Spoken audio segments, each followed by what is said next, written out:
I'm Liz Faublas, and this is Current. Courage, dear brothers. And with that exhortation, Pope Francis met today with the cardinals of the Catholic Church.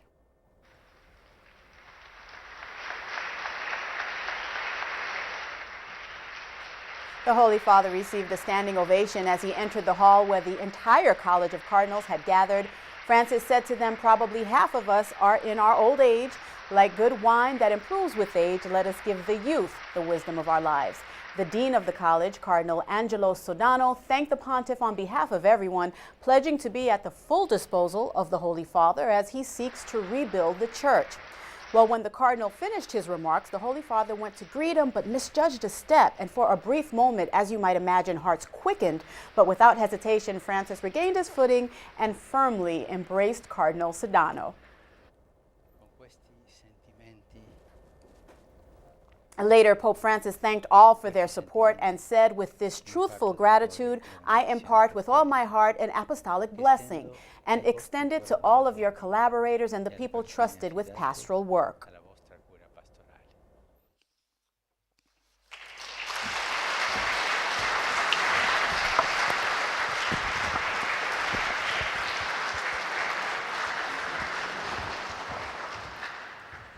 Benedicat vos, omnipotens Deus, Pater et Filius et Spiritus Sanctus.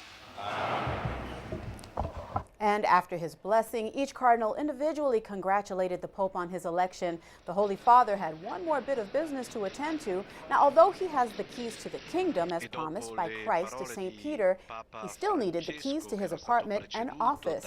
So Pope Francis made his way to the papal apartments inside the Apostolic Palace and watched as Cardinal Tarcisio Bertoni removed the seal from the front door. He then received the key. After a few moments and with several helpers, the door was opened, the lights came on, and the Pope took a tour of his office. So far, despite its infancy, the Francis papacy has been a flurry of action. Our man in Rome, Grant Golicho, has been watching very closely. In the 2 days since Pope Francis was elected, he's made a powerful first impression as a humble pastor. But he's also made history as the first Pope from the Americas and as the first Jesuit Pope. I really couldn't believe that it was a Jesuit. I also think I was one of the few people in the square who knew who he was immediately, because he's a Jesuit. It's a historic turn. I don't think anybody ever expected, including the Jesuits themselves, that you would get a member of the Society of Jesus elected as Pope. I think his Jesuit spirituality will be at the core of who he is. I mean, all of us make the spiritual exercises in which we commit ourselves to Jesus and his mission. That makes us very unpredictable. We've had this kind of rocky relationship with the papacy at different times in our history. It was a pope who suppressed the society briefly a few centuries ago, a pope who was a Franciscan, by the way. And here you have a Jesuit pope who's taken the name of St. Francis of Assisi. I was actually, first of all, rather proud that my brother Jesuit had been elected, but also I was moved because I saw it as a moment of reconciliation between the society and the Vatican. Io vorrei che tutti noi. Obviously, the Jesuits are committed to higher education, and we've got a lot of people who are theologians, very well educated. And, you know, their job is to be creative, and that's always going to be in tension with people who want more stability in the church. Just in the first 48 hours, 24 hours of his papacy, he sent some powerful signals about what he wants his papacy to be and perhaps what he wants the church to be. A simpler, more humble, more approachable kind of a church. He is very strong on social justice, very concerned about the impact of globalization on workers in the third world. What is he going to do with the Roman Curia? It's been a distraction for Benedict. It took away from the message Benedict wanted to bring as Pope. And the cardinals are telling us, even before the conclave, going into the conclave, that someone's got to bring discipline to that body. What we have in Francis is somebody who thinks like Benedict, but much closer to the ground. I just think he has more of kind of sentire, kind of felt knowledge of the Christian commitment. And is able to visibly express that.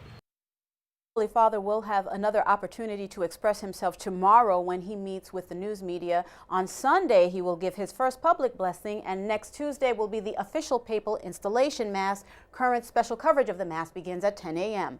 Francis, meantime, is asking the people and priests of his homeland, Argentina, not to travel to Rome for that Mass. Rather, the Holy Father asks, give to the poor and pray for me. Before becoming Pope, living in Argentina, he was known as Father Jorge, a priest whose devotion to the poor was so fervent that each month, even after rising to become the Cardinal of Buenos Aires, he traveled to the misery villas, the slums, to celebrate Mass with the people. And he got there by boarding a public bus. This is the 70. This is the bus that Cardinal Jorge Bergoglio took on various occasions, once or twice a month, to do Mass in some of the poor neighborhoods. We're going to head to Villa 2124, Villa 2124. The bus driver says he's heard about that austere cardinal who would take a seat in his simple black shirt and priest's collar. The man who's now Pope Francis was a champion of the poor, but he also lived the life. When he was named Archbishop in Buenos Aires, he refused to go live in the official residence. He wanted to stay in his small apartment. And the same goes for the limousine and driver. He preferred public transportation. And this is the bus he continued to take even after he became Archbishop to give Mass, to celebrate Mass in this shanty town. We asked the passengers if they'd ever met Cardinal Bergoglio. 3 people right away said yes. This woman said she was confirmed by him. And this man said that they often sat together at San Lorenzo football matches, Cardinal Bergoglio's favorite team. He was a fan, but not overexcited, he says. The bus lets us off in the heart of the villa, slang for slum here in Buenos Aires. Hola. On the way to the local church, we find 2 parishioners who knew Father Jorge well. Felix Ruiz Diaz says he was blessed to have the Archbishop wash his feet on 2 different occasions. He gets emotional when we ask about the new Pope. We're now right in the heart of Villa 2124, Villa 2124. This is really a dirt poor neighborhood. I don't know how else to say it. This right up here is the parish church where the Cardinal, hola, ¿qué tal? Held Mass on numerous occasions, and he's just extremely loved here. Everybody tells us what a humble man he was, how he arrived in bus, and how he walked these last 5 blocks all the way to the church. Hola, ¿qué tal? Father Lorenzo de Bedia shows us around the church with its wooden benches and painted plaster walls. He says Cardinal Bergoglio was a fervent supporter of sending more priests into the slums.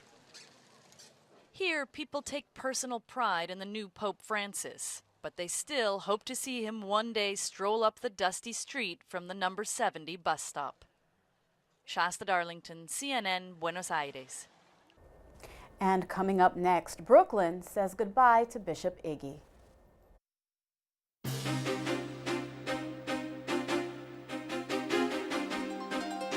Welcome back. Members of Governor Andrew Cuomo's family do not like Pope Francis. The younger sister of the New York politician tells Crain's New York the Holy Father is not, quote, what we need right now. She says she's looking to move the church forward with gay marriage and women priests. Now, the old Governor Cuomo, Mario, Andrew's father, says Pope Francis' simple life has not prepared him for the huge problems in the church, women and marriage. Mario refused to talk about Andrew's divorce, 3 daughters, and living girlfriend, but he did say his son Chris, a TV person, is, quote, knowledgeable about the church because he was in Catholic school. The Cuomos say that they are Roman Catholics.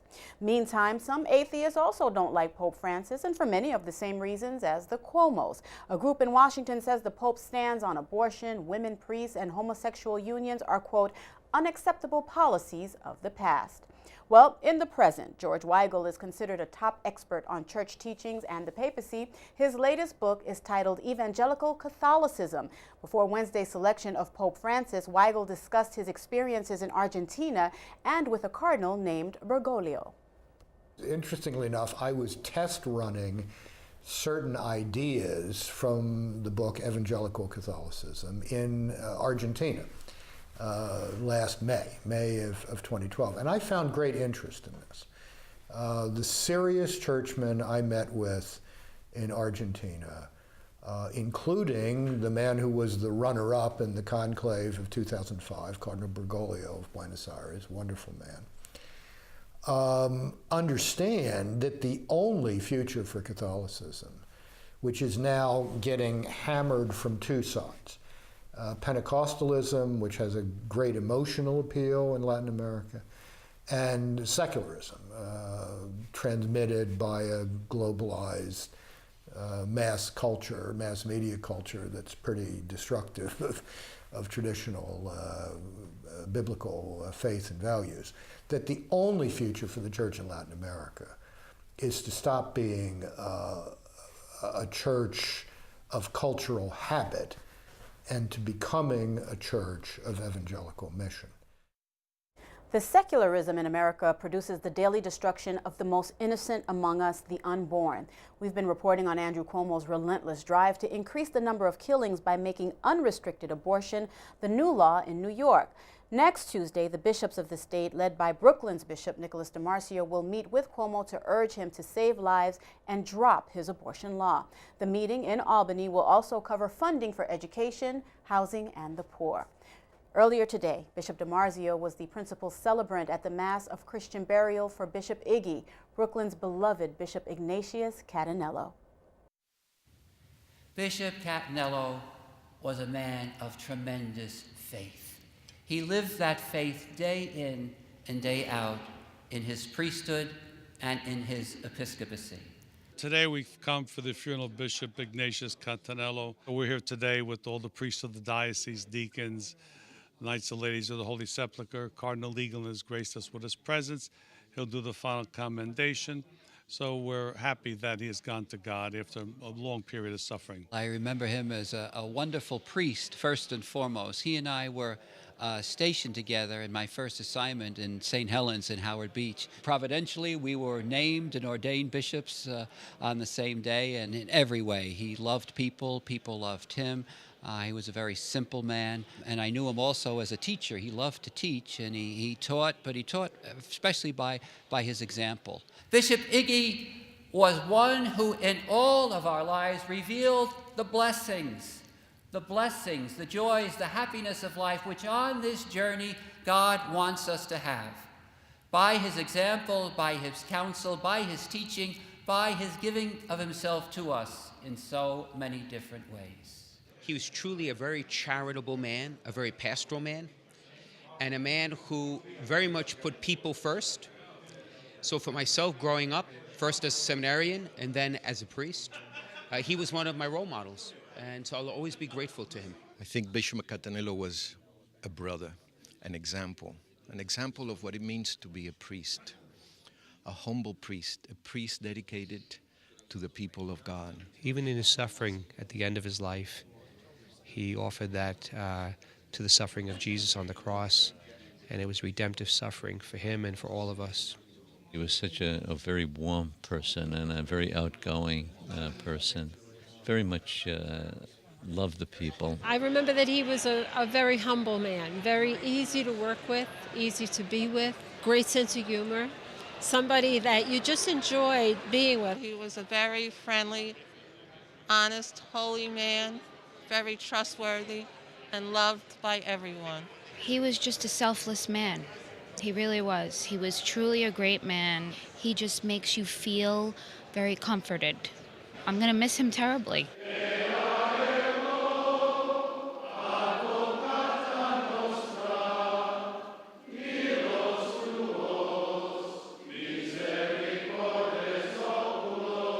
What I hope will happen is that they will leave this place reinvigorated to follow his example, to do what he did. Because the Church of Brooklyn and Queens will be much richer and more graced if they do.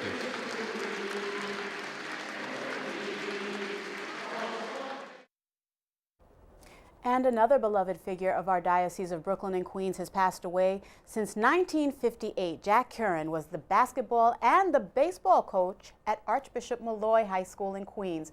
For 55 years, he produced excellence on and off the court and the field. His teams won more than 2,600 games, the most wins by any coach anywhere ever. And while the numbers are impressive, including 22 championships, his strong Catholic faith and generous deeds told a more inspiring story. New York Mets outfielder Mike Baxter played for Mr. Curran and calls him the most selfless man he ever knew. Jack Curran was 82 years old, and he was the coach until the day he died. Frightening news tonight from Egypt. The hardline radicals of the Muslim Brotherhood who seized control of the country now are telling the world what role women will have there. Husbands are to be the guardians of their wives, not partners. If a man beats his wife, she's 40% responsible, and a wife cannot travel or work without her husband's consent. Otherwise, the Muslims claim society would be dragged back to pre-Islamic ignorance.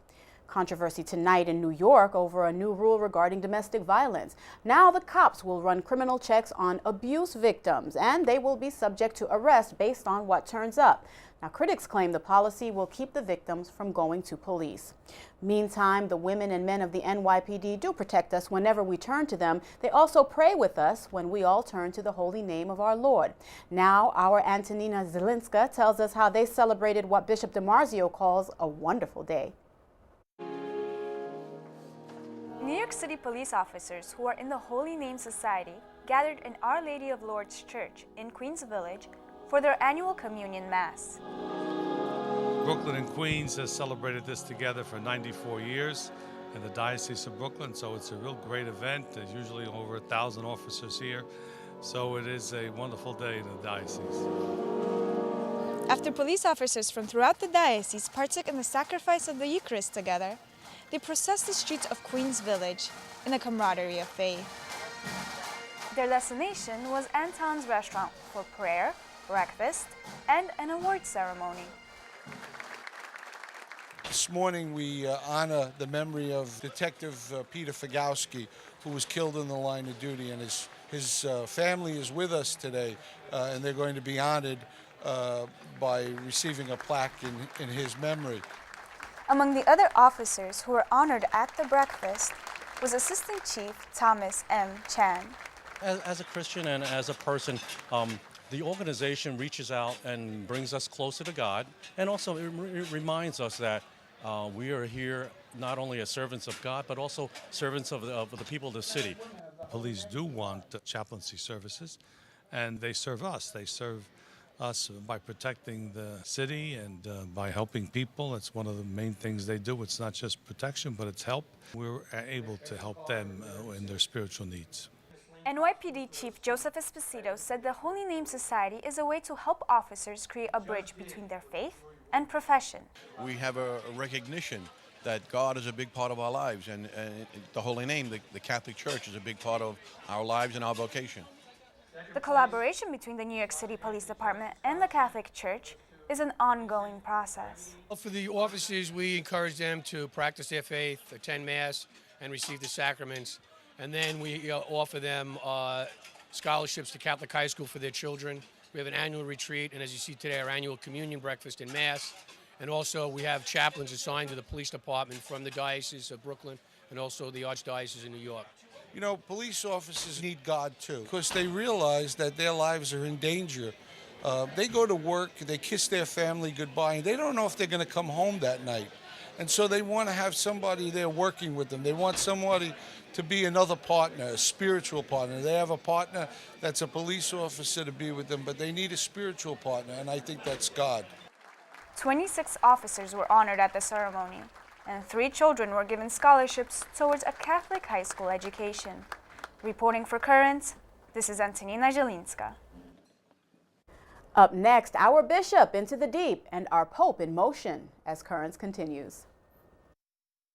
Tomorrow, the St. Patrick's Day Parade will march up Fifth Avenue, and then Tuesday, the Feast of St. Joseph will be celebrated. Tonight, Bishop DiMarzio takes us into the deep, talking about the two saints. Our news director, Ed Wilkinson, asked him about his plans.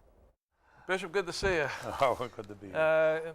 Next couple of days, we'll be celebrating 2 big feasts. I know it's Lent, but we still celebrate the Feast of St. Patrick, and we celebrate the Feast of St. Joseph. And for the Irish, St. Patrick's Day is a big day. How do you traditionally celebrate it? Well, I've been going to the parade every year that I'm here in Brooklyn, because most of the people marching are from Brooklyn and Queens. That's right. So they want to see me, and I want to see them. And usually that's where I spend St. Patrick's Day. They have a mass in the morning, early mass, 8:30, so people can get to the parade. And so it's a festive day. It's a patron of the cathedral. So there's a lot of interesting things in the city on that. Why is St. Patrick so important to the Irish? Well, he brought Christianity to Ireland. I think that's pretty important. Converted people from paganism, and kind of almost did it single-handedly, and left an impression that has never gone away, a stamp of on the Irish people as basically their hero and saint at the same time. So I think that's what in happened. Ireland, it's a holy day of obligation.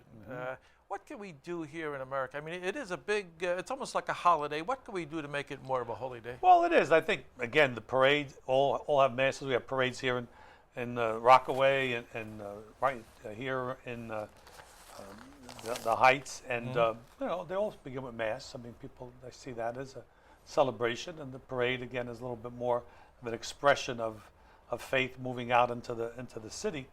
So I think that's important to keep the two things together. It's a holy day in the way we keep it. Then 2 days later, we have St. Joseph's Day, which sometimes can be a little overshadowed. St. Joseph's forgotten sometimes, but he was a pretty prominent figure in the early church. And why should, what kind of a guy do you think St. Joseph was? Well, I think John Paul II, blessed that he is, put an apostolic letter out on the guardian of the Redeemer. That was a great title to give, the guardian of the Redeemer. He was the guardian of the Lord. He watched over Mary and Jesus, protected them, gave them that male figure that Jesus needed in his life to imitate what a father should do, because Jesus did not have an earthly father, physical earthly father, but Joseph took that position, and so it was so important. I guess a man of great humility, a man who was a protector. Why is he so important to Italians? Well, it's hard to say exactly. He certainly has the heart of the Italians, maybe because of the great love for the Madonna of all different titles, and St. Joseph being the protector. There is, tradition, half of the Italian culture is food. So there's a lot of food around the Feast of St. Joseph, Zeppoli, and other things that are made just for the Feast of St. Joseph, especially the Sicilians are the best at that. They have the St. Joseph's table and all kinds of desserts and other foods that are made especially for the Feast of St. Joseph. And also it's the midpoint of Lent. When Lent was a lot stricter, we always look forward to St. Patrick's Day and St. Joseph's Day to kind of break it up a bit, right in the middle. So that's part of it. But I think they see him as a father figure, a grandfather figure, which is, I think, kind of important in the family-oriented idea of Italian culture. Yeah. And I know it's Lent, but will you give yourself a little break and have one of those St. Joseph's pastries? Usually we get some. Yeah. Okay. We make an exception that day. Enjoy it. Thanks for being with us. Okay. I think he will. Finally tonight, we leave you with a whimsical and musical look at the personality of Pope Francis on display as he greets the Cardinals in Rome. Thank you for watching. I'm Liz Faublas. Have a good night and a good weekend.